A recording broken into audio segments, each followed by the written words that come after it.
Face by Jennifer Campbell. According to the Mayo Clinic, depression is a mood disorder that causes a persistent feeling of sadness and a loss of interest. It does affect how you feel, how you think, and how you behave, and it can lead to a variety of emotional and physical problems.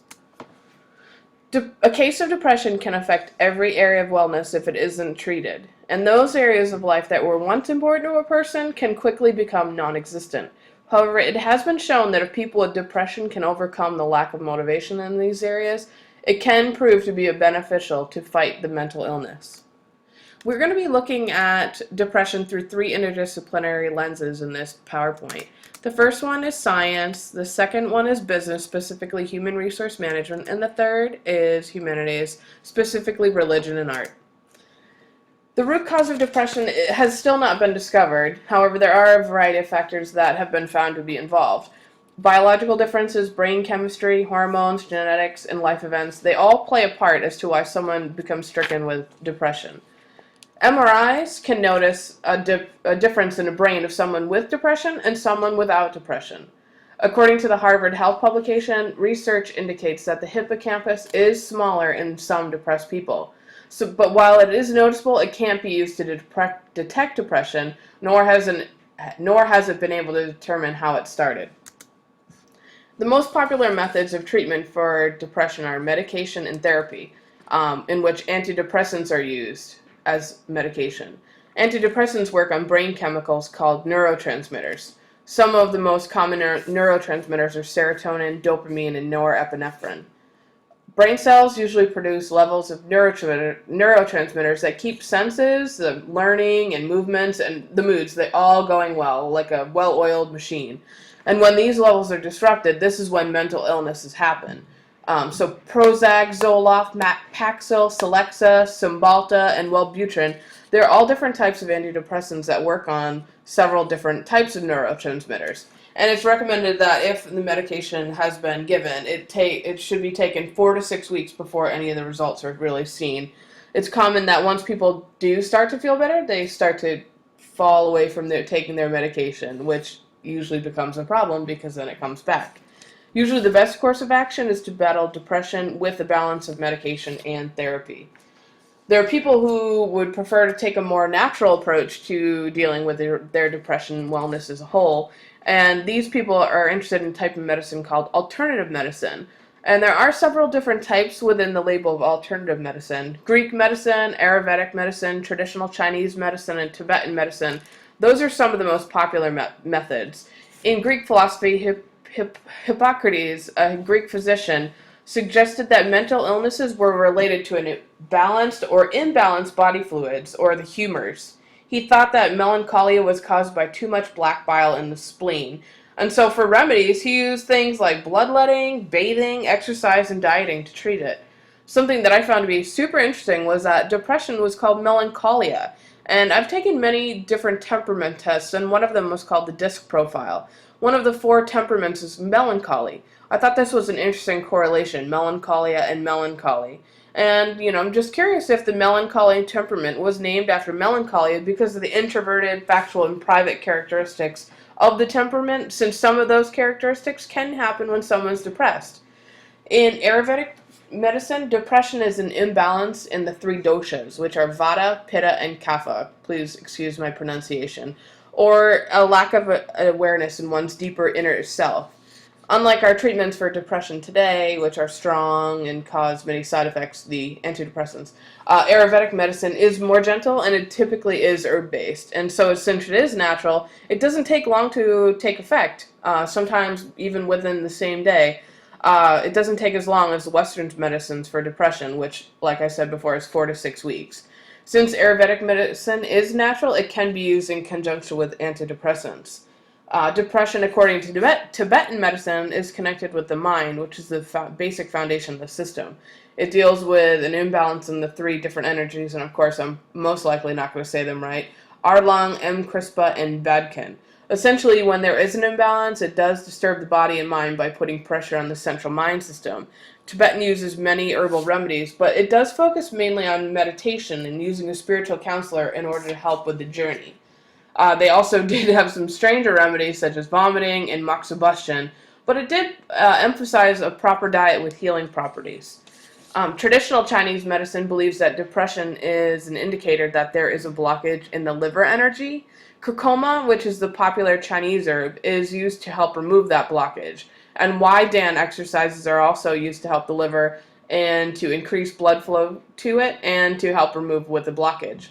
And what I thought was really interesting while researching all of these different philosophies is that while they were all founded by different people in different times of history, they all seem to be about the balance or imbalance in the body. And therefore, the resolution to these issues are trying to find the ability to get the body back to balance. They all use natural and herbal remedies rather than using Western medication.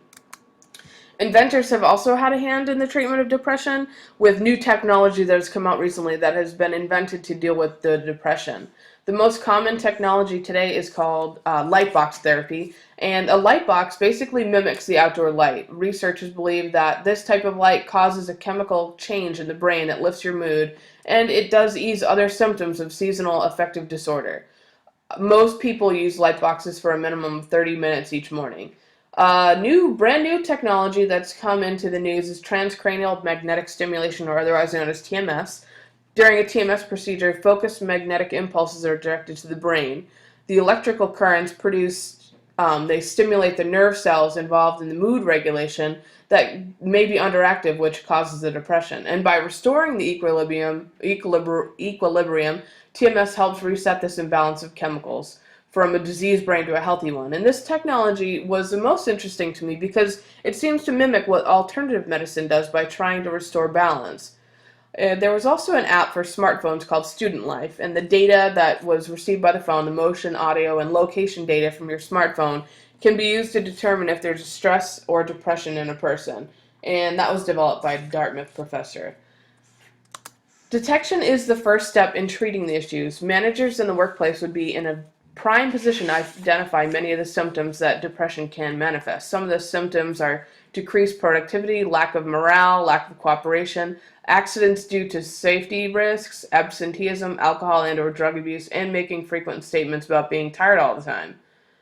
While not all of these symptoms need to be exhibited at the same time, it can be an indicator to people in management positions that perhaps a discussion with that employee should be necessary. It could be that discussion that saves someone's life.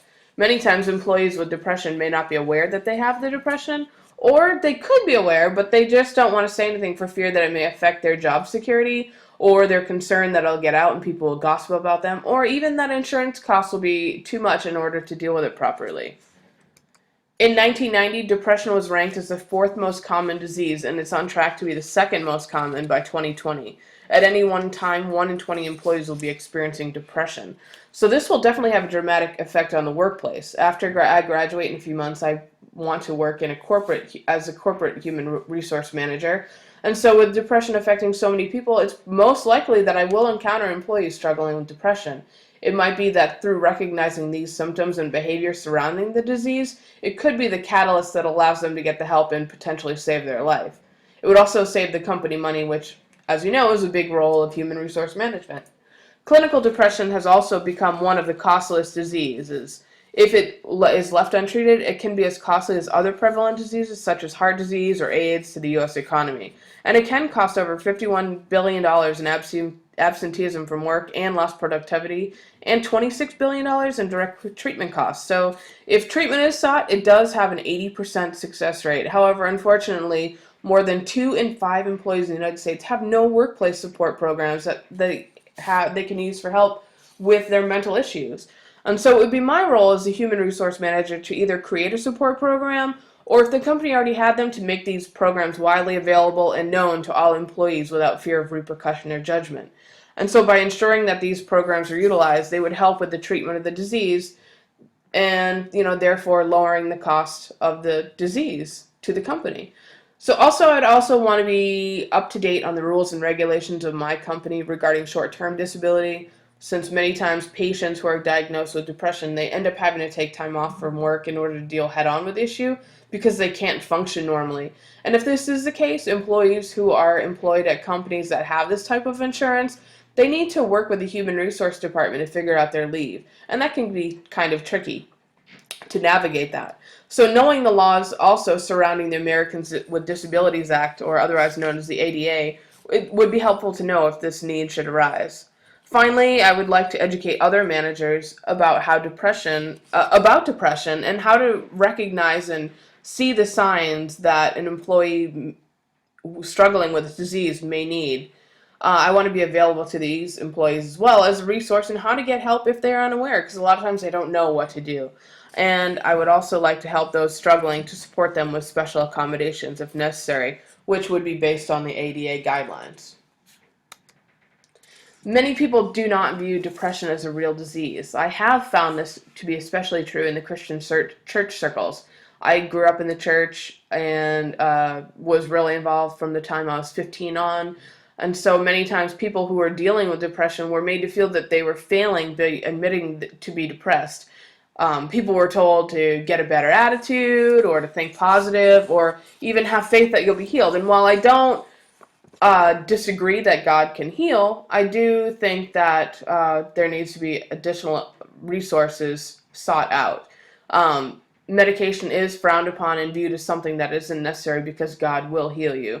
And like I said, I do believe God can heal me, but I do also believe that God created doctors and technology to utilize as well.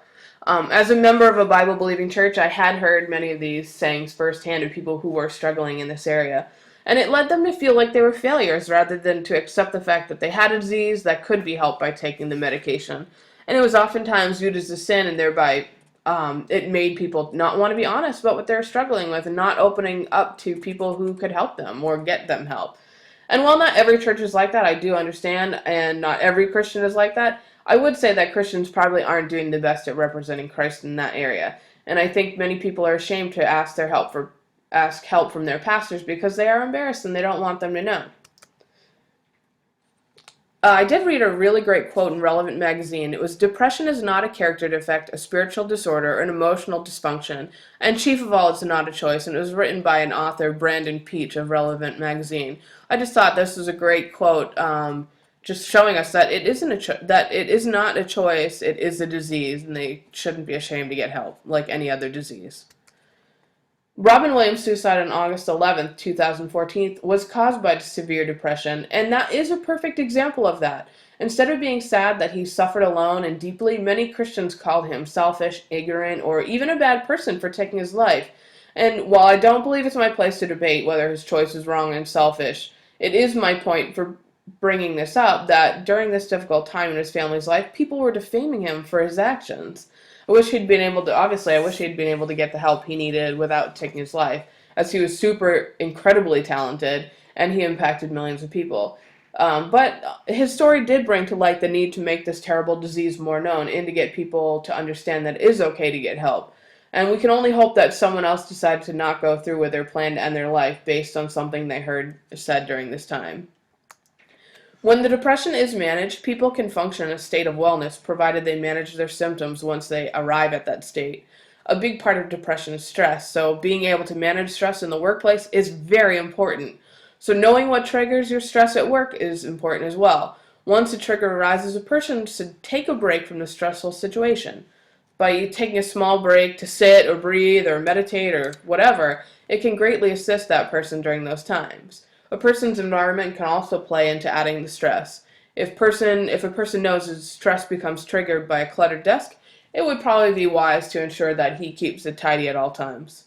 Physical activity has also been known to help people with depression, provided they can find enough motivation to start. So maybe working out with a friend at work or joining a group at work that focuses on exercise would be helpful. It boosts natural endorphins, which promote wellness in the body. And eating well and getting enough rest are crucial as well. A person who focuses on other dimensions of wellness can still live a very wholesome life. Depression is a terrible disease that affects millions of people with no regard to age, race, or religion. It can wreak havoc on people's daily lives as well as the families who are walking alongside them. And if left untreated, it can destroy lives and families and even potentially a life taken. And so hopefully one day science can find the root cause and prevent it from happening so that people aren't plagued with such a horrendous disease.